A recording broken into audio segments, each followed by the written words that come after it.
Hi, I'm your tech guide Vin, and today, maiba naman tayo. We're going to run using the Galaxy Watch 7. And also, I will share you guys my quick introduction about myself. And by the end of this video, I have an announcement if you guys want to join us in this upcoming Galaxy Manila Marathon. So, ano pang hinihintay nyo? Let's go!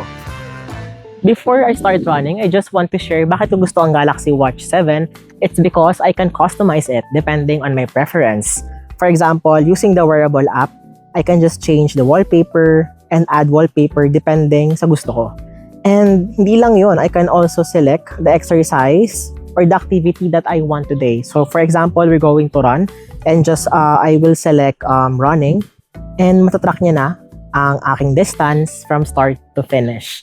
And that's the reason why I love the Galaxy Watch 7 is because ang dami kong activities na ginagawa a year before that I got this watch and nare-record ko siya and nahisik ko kung may improvement ba ako, ano yung mga dapat kong gawin on specific tasks that I have completed. So ayan, let's start our run today. Ang goal natin is maka 3K. Let's go! Ayan. So kakastart lang natin tumakbo. And nandito tayo ngayon sa Manila Memorial Park to complete our run. And hindi ko alam kung maririnig ko to guys. Kasi medyo magalaw siya. And I'm using ngayon the Galaxy S26 Ultra. This is the front camera that I'm using right now. And ayun, so balik na tayo sa ating agenda. Hindi ko alam kung maganda ba itong venue para magpakilala. So I'm Marvin Barrios.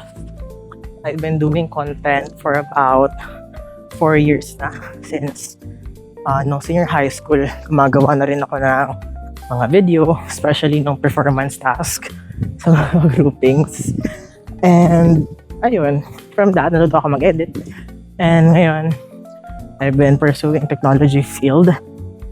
And ayun, I just want to share my knowledge with you guys about the things that I've learned throughout the years. I'm also part of Samsung members. Sila yung mga Becky from Samsung, mga Samsung fans, mga ganun. If you guys wondering how I start running, ano rin tayo na nag-start ako being part of the Galaxy Campus. So we have a chance to join a run for the Galaxy Watch Manila Marathon naman noong 2024. And doon, nag-6-week training kami every Sunday dun sa Ayala. Kapag Sunday kasi, walang mga sasakyan dun eh. So, tumatakbo kami. And, ayun, from doon, nagsimula talaga nahirapan ako tumakbo. Kasi, parang hindi kaya ng katawan ko. Pero nasanay na lang siya. And ngayon, na-enjoy ko na tumakbo. So, ayan. Maraming tao ngayon na tumatakbo rin. Kaya may mga sasakyan dito. Hindi ko alam if magandang desisyon na kausapin kayo habang tumatakbo. Kasi nga maingay. And I don't think na maayos yung quality ng video na kasi hinihingal na rin ako. Huh.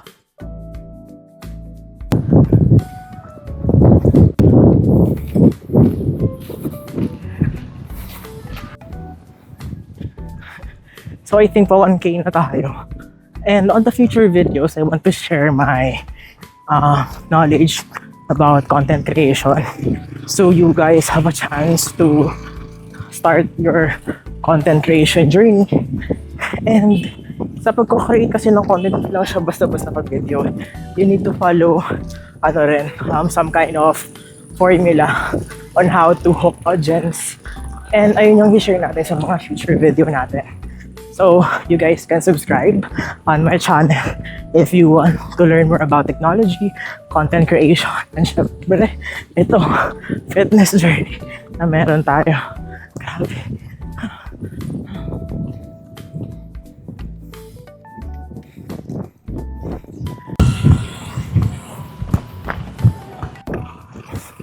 This is also my training for the Galaxy Manila Marathon. So, kaya tumatakbo na rin ako. Kasi 21 km din yung tatakbuhin natin dun eh. And I will also document that on my socials. Hindi ko talaga malaman if naririnig niyo ba ito ng maayos kasi tumatakbo ako. Pero I will do my best to edit this as best as possible para maintindihan niyo pa din yung video. Ayan.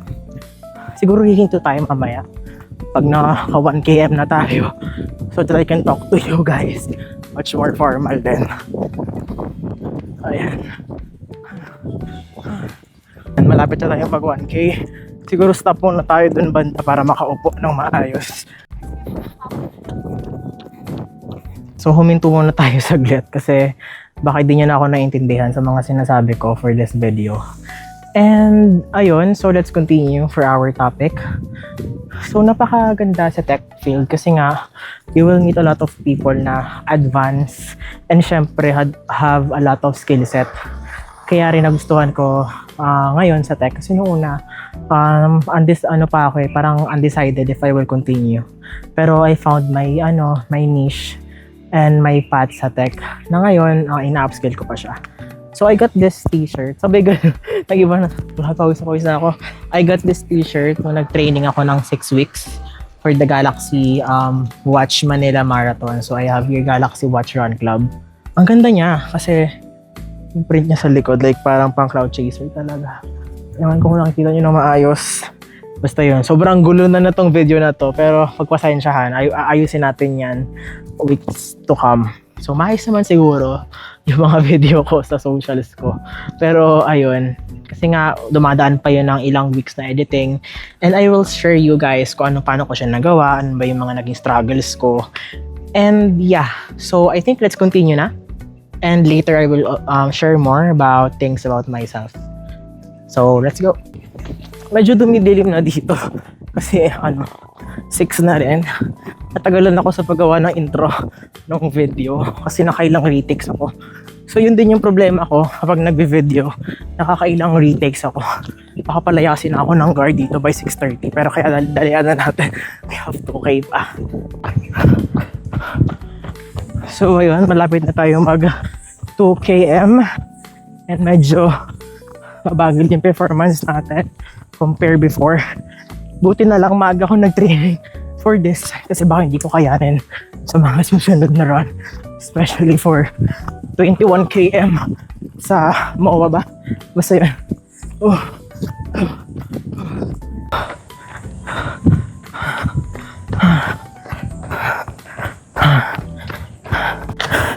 Ayan, 2km na po. Pahinga muna tayo ng onte because I will share things sa inyo guys.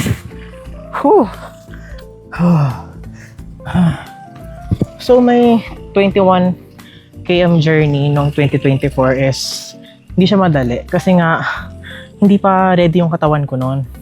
And ako, I just want to have the experience. Especially ang ganda ng t-shirt, like napakaganda niya ng design. I think isang studio yung gumawa. And from that, na-motivate talaga ako na i-condition yung katawan ko noon. And I think this year, I will do my best na kayanin yung 21 km. And hopefully in the future, I can do yung full marathon, yung 42. I don't think buhay pa ako noon. Joke lang. So ayan, medyo pagod na po tayo. Ang ginawa ko kanina, iniwan ko yung tripod ko. So kinuha ko na siya ulit. Kasi baka mawala, tinago ko lang siya somewhere here. So if you guys saw me running, huwag nyo namang dukutan yung tripod ko guys. Kasi isa na nga lang, tumawalan ako ng tripod, no? So I think let's continue the 1 km. I think palabas na tayo to continue it. Let's go. Dala ko na itong tripod na tumatakbo. Ayan.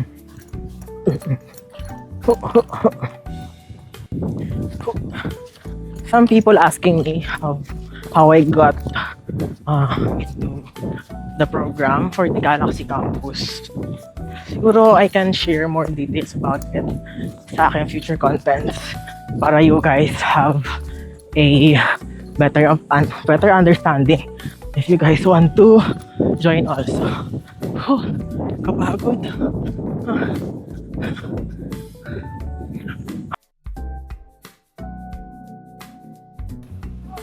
I think that's everything for today. We run 3K, share my personal experience, and my knowledge about the Galaxy Watch 7. And ito na atang hinihintay nyo about the announcement for the Galaxy Manila Marathon. If you guys want to join us this upcoming June, you just need to follow this instruction on my screen. All you need to do is screenshot these 3 things, upload it on your Samsung Members application if you're using a Samsung device, and you have guys a chance to win this on the contest. And if you like this video, please consider subscribing because this is my second video on this platform. And if you guys have suggestion on what I will do in the future, please comment down below. And ayun, napakasaya lang na I have an opportunity to talk with you guys since hindi ko siya nagagawa before because I'm shy pa. But now I want to explore more things using the knowledge that I have on past years that I've been with through the community that I have and the people that I met. So ayun lang naman. And ayun, see you guys again. I am Marvin, your tech guide Marvin. And yes, sana masanay kayo with that introduction since matagal ko din siyang inisip. And I think that's the introduction that we will use moving forward dito sa ating platform. So, bye-bye!